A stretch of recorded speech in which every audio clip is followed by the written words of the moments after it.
We're at the Electric Theatre for Guildford Book Festival. With me today is Jonathan Aitken. You've got a book out. It's a hefty tome. It's the life of Margaret Thatcher, Power and Personality. When did you start working on this? Just about 2.5 years ago.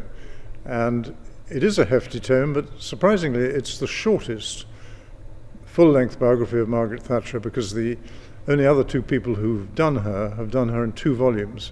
I first met her unbelievably 47 years ago when I was a young candidate, and I was in pretty close touch with her all through the days when she was leader of the opposition.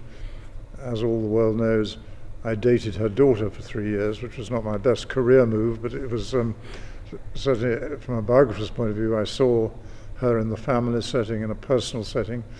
And then, of course, as a Member of Parliament, I had a ringside seat at the Thatcher years.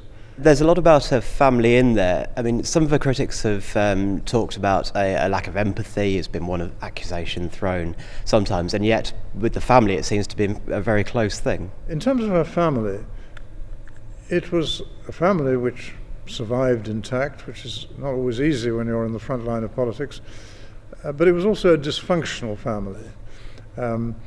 She wasn't at all a tactile mother. She never hugged or kissed her children. And that was just the way she was. Her own parents never hugged or kissed her or said, "I love you, Margaret." And a certain dysfunctionality, I think, emerges from that. And it was, I think, at times a very good family, at times a very loyal family, but it wasn't always a happy family. Speaking as a former cabinet minister, as a Conservative cabinet minister, what were the mistakes she made?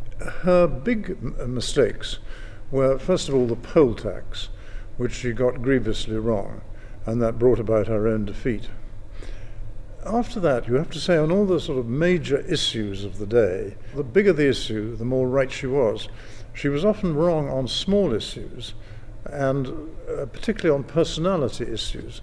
I chronicle an extraordinary row in my book when she tried to have her own candidate become the Speaker.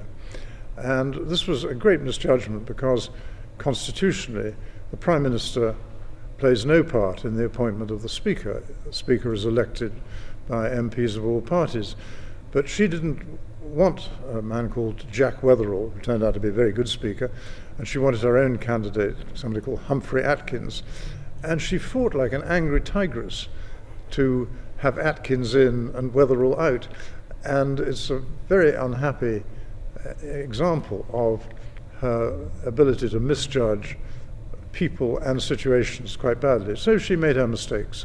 But if you look at the big picture, you have to say she got the big things on the whole right.